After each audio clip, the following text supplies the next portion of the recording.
السلام يا الله، المؤمن يا الله، المهيمن يا الله، العزيز يا الله، الجبار يا الله، المتكبر يا الله، الخالق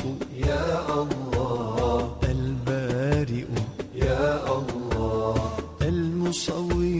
يا